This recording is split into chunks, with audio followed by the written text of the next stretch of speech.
From arthritis to back pain to migraines, no two types of pain are exactly the same or require the same sort of treatment. There are lots of over-the-counter options, but they're, contrary to popular belief, not exactly interchangeable. Here to explain how to choose the right pain medication for your symptoms, we have London drugs pharmacist Jason Chan-Remillard. Welcome. I think a lot of people are going to be pricking up their ears listening to this because a lot of us suffer from fairly chronic or regular pain. Let's just take a look, I guess, at the sort of basics that we have in front of us, and we can just start from one side to the next.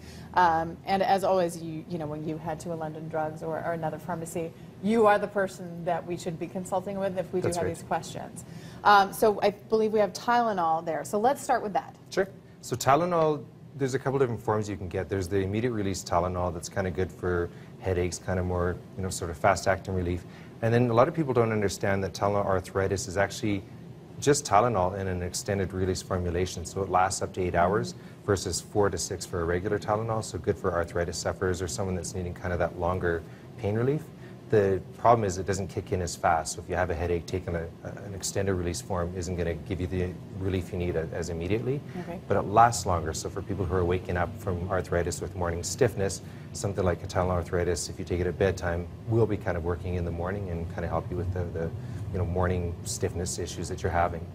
This is Acetaminophen. That's right, yeah. And so if for people who like labels, is the generic exactly the same? Yeah, the generics, technically they make the chemical the same. There's might be different fillers and that, but the release, the medications do the same thing. So quite often private labels that you're buying from the pharmacies are the same as what you're getting from the brand names. And where or when should you not use acetaminophen? Well, for someone who's got liver problems or someone who maybe drinks a lot of alcohol, so probably during the stampede it wouldn't have been a good idea to take Tylenol as much.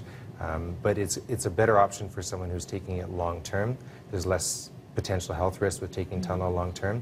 The other concern with Tylenol that people don't always consider is that Tylenol is found, or acetaminophen is found in lots of different products. So someone might be taking maximum amounts of Tylenol arthritis for arthritis and not think this cough and cold medication they're taking also has large amounts. So you have to be aware and add up all the sources. Okay, so if you do have questions also about contraindications, check with the pharmacist, yeah. Okay, relatively new, I guess, to our country, I believe, Aleve. Yeah, there's Aleve and then there's Motramax, which both contain naproxen. Longer lasting anti-inflammatories versus Ibuprofen, which is regular Advil or Motrin. So it lasts up to 12 hours. The downside to those is they can be a bit hard on the stomach, so having it with a bit of food or something to kind of coat the stomach first, or a big glass of water, just to kind of reduce the stomach irritation. They do have more anti-inflammatory properties than Tylenol, so for different things like sports injuries that any component of inflammation, something like that is going to be more effective than something like Tylenol. So different uses for all these medications, different conditions, so it's always good to double check with the pharmacist to see why you're using it, how long you're going to be using it for, what other health risks you have. The ibuprofen and naproxen products can be hard on the kidneys as well, so kidney disease, that kind of thing, just always double checking with us or with your doctor. Okay, so ibuprofen, next, people talk about that being hard on your stomach. Is this truth or myth? It's truth. It can cause a reduction in a prostaglandin that kind of coats and protects our stomach. So if we reduce that over time, it could lead to things like ulcers. So if someone is going to have to take something like that long term, they may also have to go on a secondary drug that would kind of block stomach acid to prevent the development of an ulcer from those drugs. And what ibuprofen, what is it good for specifically? So it's an anti-inflammatory as well. It is. All these are good for pain. They're all good for fever. The anti-inflammatories tend to be more so for true inflammation type conditions, so a sports injury, something like that where you kind of need that reduction in swelling, versus Tylenol doesn't have that reduction in swelling. So that's kind of the biggest difference, is one's an anti-inflammatory and one's an anti-inflammatory, or not an anti-inflammatory, but a straight painkiller. So. And finally, I want to talk about the Voltaren that's here, so topical medicines.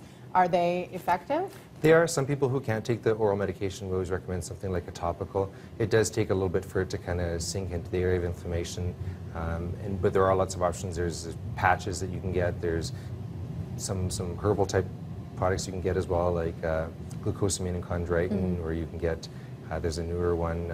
There's quite a few different products out there, but the topicals are a good option for people who can't take oral medications for whatever reason.